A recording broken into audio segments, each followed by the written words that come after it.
Welcome to the Napa Valley Center for Spiritual Living. I'm Reverend Jay Lang, the spiritual director of this center. We are an inclusive community for spiritual growth and compassionate action. Come on in for one of our recent services.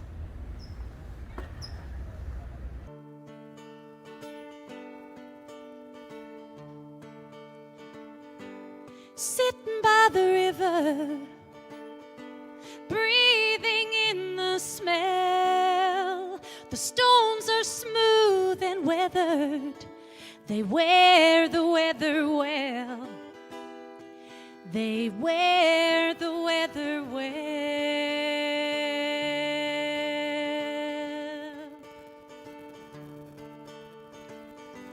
Sitting by the fire, warming up my bones. The sparks, they shine like glitter, like they were born to glow, like they were born to glow.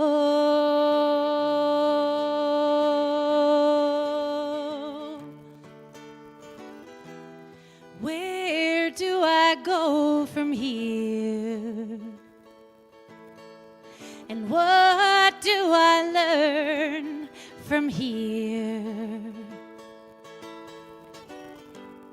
Digging in the garden, earth between my toes. The roots beneath the surface are deeper than they show.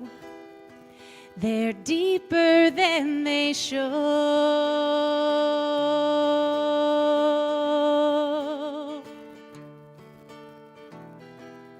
Where do I go from here?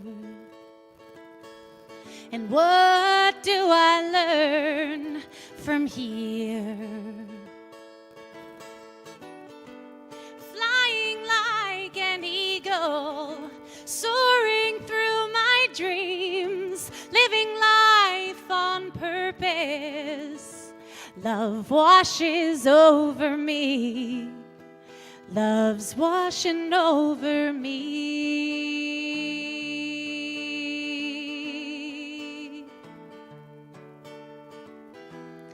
Where do I go from here?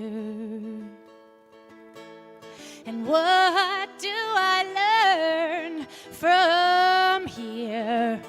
I've weathered well, I'm born to glow. My roots grow deeper than they show. I'm living life on purpose.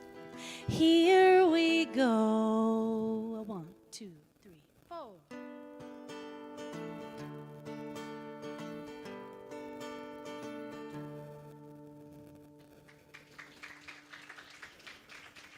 Biodiversity that was in nature.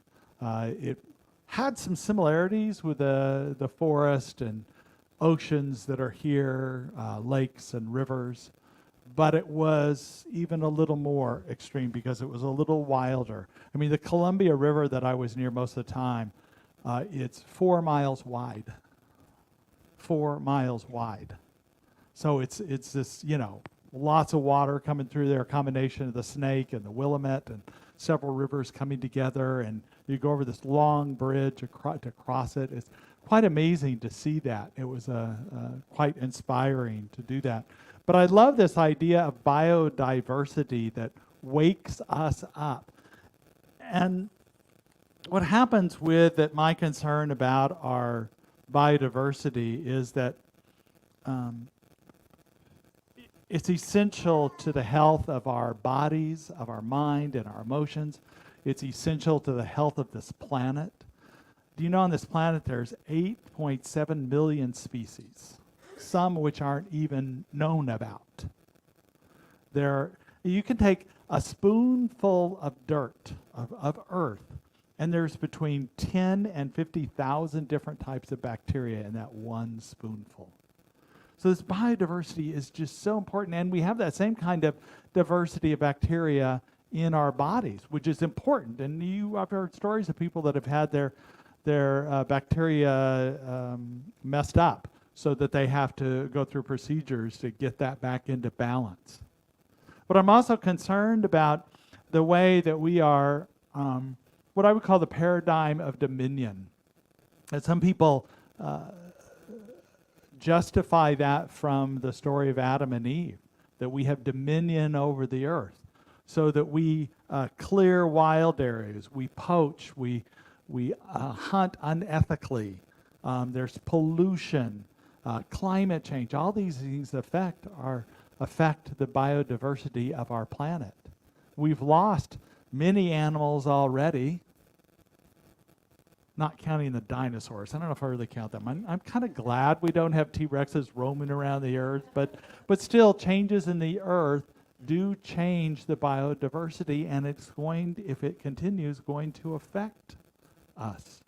We know that research links disease outbreaks to the destruction of biodiversity, because some of the animals that have natural protections or natural barriers or natural spaces, somehow we're now interacting with them. The most believed theory of why COVID-19 happened is because of a wild animal market in China that was out of balance. And so as humans, we seek to go back to the garden, so to speak. It's not about dominion, but it's about oneness and harmony and finding a balance, a nature and balance, and finding a balance within ourselves to begin to shift the environment on this planet. What I know is that we are in such a place right now with climate change, it may not happen in our lifetime. Perhaps some of the younger people, perhaps in your lifetime, but anything we do now may not happen in our lifetime, but it can happen in the next lifetime. Our children, our grandchildren, in their lifetime. So we do everything we can, but also, and it's important to bring this in, what I'm talking about is not only the biodiversity of nature that is critical to our health, but also the diversity of us as humans. To recognize that when we meet people that are different beliefs, different behaviors, different way of doing things, or just are challenging people for whatever reason, that diversity is still good. Because it makes us more aware. It awakens us. Our small self, some people call it an ego. I don't know, sometimes what ego means is kind of a weird definition, so I just like to say small self likes things to be the same, controlled, no changes. Don't want to deal with challenges of people or things, just keep it safe. But that's a small way of thinking. It's not awakened. So it's these diverse experiences of thought, diverse people, diverse situations, challenging situations, they awake us up. And in this awakening, that we gain a greater awareness of life, and it's an opening for us to change and create a new world, a return to the garden when we're one and in harmony, not seeking to have dominion over anything or anybody, but instead being in harmony with all life and beginning to turn this planet around and begin to turn humanity around. Because you haven't noticed, there's a lot of conflict and chaos among just humans. And so when we are openness, that we can see cracks between the worlds, that we can step into and choose something different. And what we know about the awakening to this diversity, but both in nature and in our experiences, it has tremendous beliefs because it opens us up. We have greater health, greater well-being, inner peace, creativity, compassion for others and ourselves. Otherwise, our small self, or if we constrict things or resist this diversity, then we can be lulled into the sameness of life. Imagine a forest when all the trees were the same kind of trees, the same size, the same color, and there were no other plants on the ground. And maybe there was one animal, there was a deer, and all the deers were the same size, the same color, the same. I mean, that's not diverse, right? It would be boring. You wouldn't go to that forest very often. It's almost like a lawn that is manicured. There's less and less of those these days, right? But I remember growing up in Texas, that was the big thing, your lawn. You had to keep it a certain kind of greenness, no weeds, fertilized, and cut just to the right way, or your neighbors would kind of look at you funny. And yet the new way to grow is allowing a wildness about it. There's a whole movement around regenerative farming. I don't know if you heard about this, but it's something really powerful to look up. And it's talking about the old way of farming or gardening would be to till up everything and start all over again, but you were disturbing the natural order of the fungi and the bacteria and all that was in that dirt. And instead of just letting it be and planting in that and allowing that wildness, that diversity, and then planting in that and get it to come out of that. In part of my travels, I went through Tillamook, Oregon, which of course is famous for Tillamook cheese. And I was encouraged by seeing a number, probably 75% of the cows that were there were in pastures that looked like, I don't know if it was or not, but it looked like regenerative farming. It was wild grasses that were growing, and then there were other grasses you could see that were planted among that were growing, and the cows were out there eating it all. And so their diet was diverse. Our diet needs to be diverse too. Too much of things have become homogenized in our food, and it's the way our small self likes it. So when we go to McDonald's and we order a hamburger, we know what we're getting, right? Because in the 50s, they made a decision to make everything exactly the same. And in processed food, that's the way it is. Now, I'm not saying, you should never eat at McDonald's. I'm just saying your body needs a diverse and wild and less processed food most of the time. That it thrives on that. And our soul needs that diversity too. Needs some rawness, some discomfort, some angst. Some things that don't quite work out like you thought they would. Even though at first you're going, oh man, I wish it was something different. But it really does open us up. And I think this lull that we get into when things aren't diverse enough, it's almost like sleepwalking. Arai Mountain Dreamer, one of my favorite poets, writes in one of her poems, I've heard it all my life, a voice that says, wake up, my love, you are walking asleep. There's no safety in that.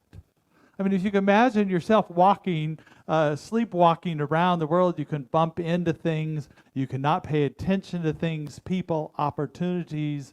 There are stories of people that open up their fridge and start eating things and drive and different things like that. That is no way to live.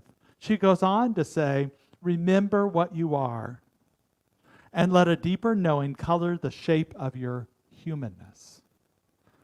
Let a deeper knowing color the shape of your humanness. And this is what diversity reminds us of, even if it's something that's uncomfortable, undesirable, it brings us to pay attention. So I encourage us to move past the discomfort and recognize that there's something greater coming through this. I know that evolution happens, in scientists and theories they say, evolution happens, animals that are not necessarily survival of the fittest, but those who can adapt to things easier. But what I also know, my own theory about evolution is animals and humans got to a point where they were consciously thinking or just an urge of adaptability that there was an intention about, I wish I could see what's happening. So they developed sensors for light, and then it developed into eyes. We developed hands and thumbs. Remember the opposable thumb that's so important along evolution? I believe that was because of intention, because the truth is in the fossil records, there are gaps. It didn't, for example, the eye didn't show progress from simple to complex. It suddenly had this jump that suddenly people had eyes. So it doesn't show a natural progression that do that, but it has to do with our intention, our consciousness, that we create things and it happens. But if we're stuck in the sameness, we're stuck into a certain way of doing things, we're not allowing humanity or the world to evolve. We're stopping that evolution.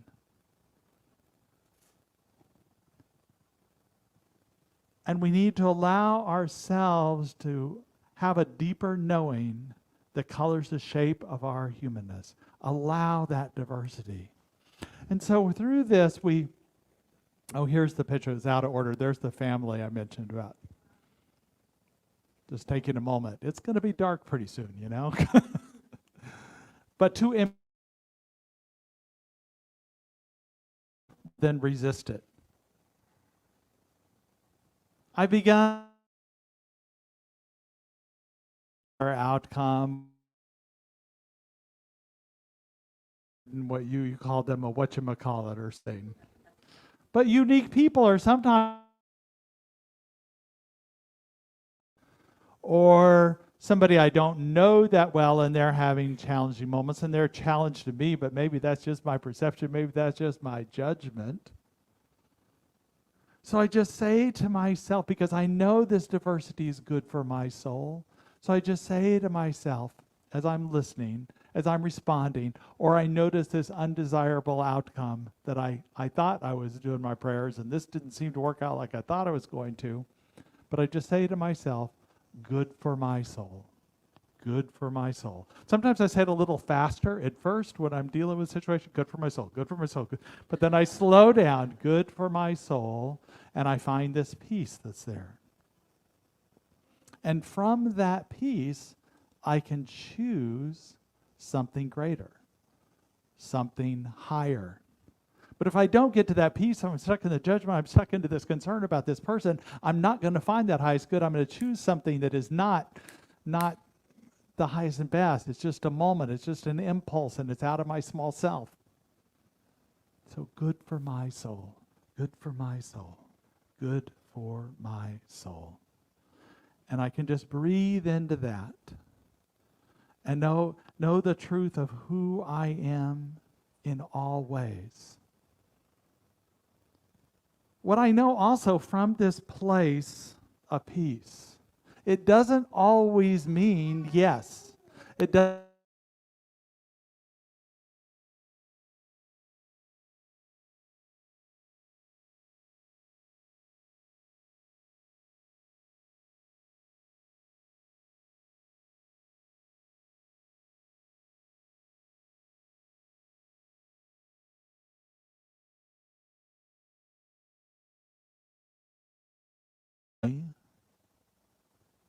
Because there are certain things I experience, I say, no way. I'm setting a boundary. No amount of time is going to change this. It's like a friend of mine used to, one of my first ministers, he would always say, yea, though I walk through the valley of the shadow, I don't park my RV there. Means you don't have to stay in that situation.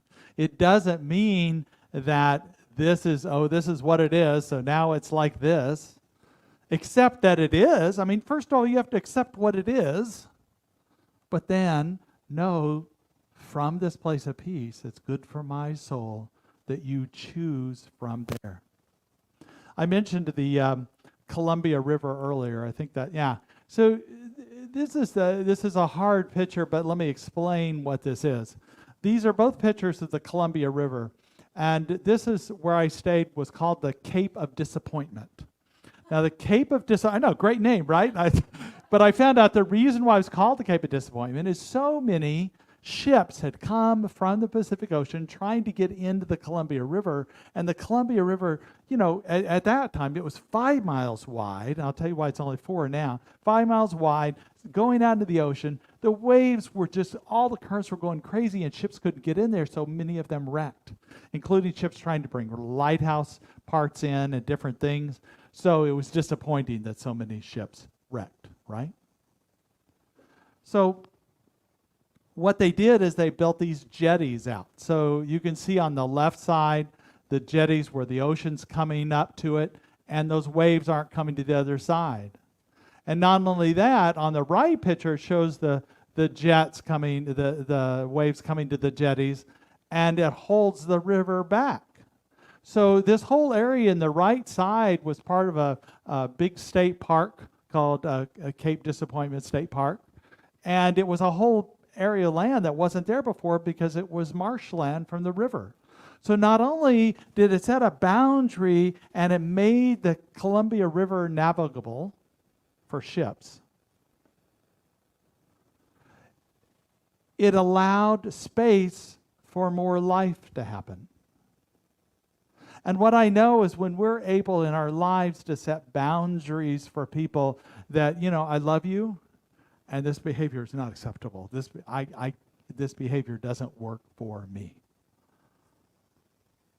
We can have a relationship as long as you're not using drugs, doing this, treating me like this, or setting boundaries for ourselves about ways that we need to be healthy. Maybe it's a diet or a way of eating or a practice of setting time aside for meditation, whatever it is. But these are boundaries that allow us to do. It's the same kind of quiet I sought in my campsite that was good for my soul. And even when I didn't experience that quiet, I kept knowing the truth. And from that peace, I found where to find more of that peace.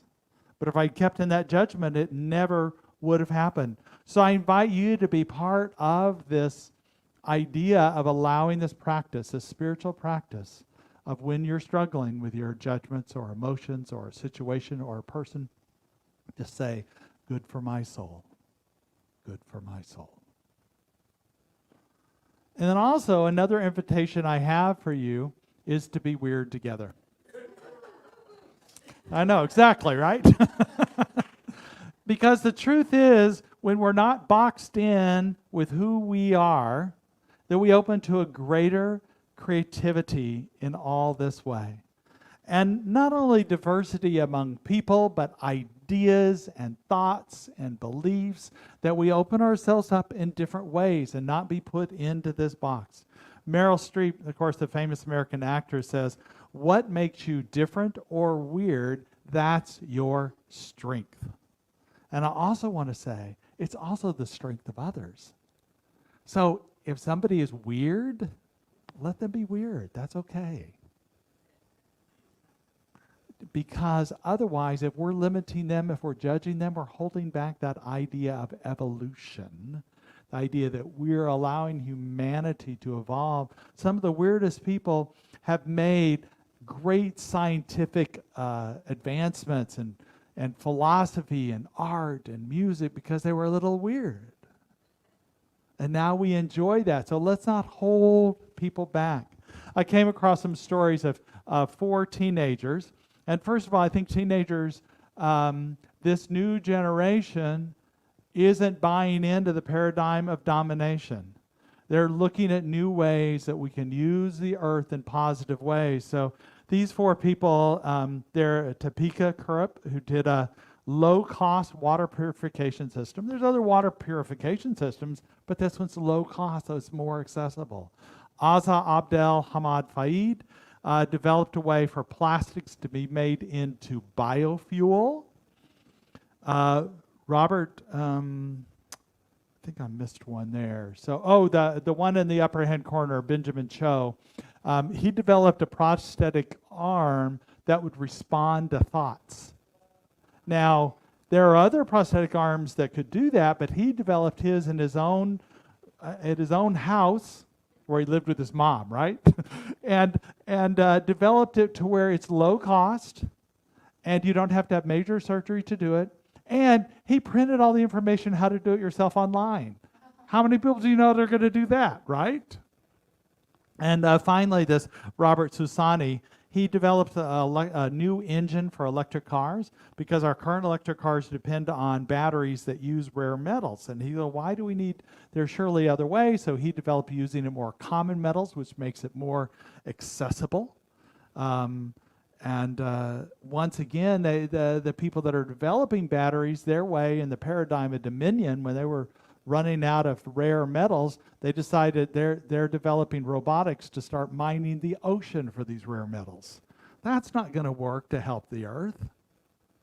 Use the common metals that we can have access to easy. I also imagine being a teenager, bringing your little volcano to the science fair project, and then the guy next to you just invented something that's going to revolutionize the car industry and improve the planet at the same time. But there are people, and this is evolution. Like I said, maybe not in our lifetime we're going to be able to turn this around, but the things we do now will help the next lifetime and the lifetime after that. To regenerate our souls, to be open to the diversity, because this diversity is good for our soul, good for the planet, and good for humanity. So let us go to prayer. We know that we are divine in all ways, that we are this beauty, this love, this joy. And it's from this place of oneness we're willing to open up to a greater experience of life, a diverse life. Open up to what is good for our soul. Just breathe into that. Good for my soul. And good for our soul. And good for the soul of this planet.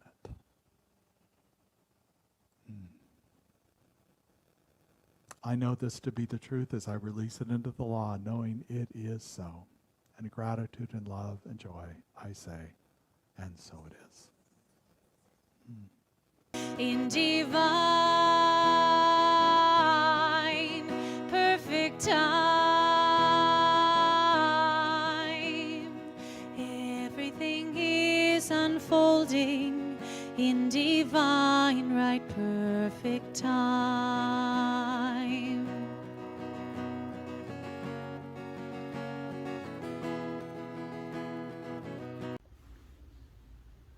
Thank you for watching today.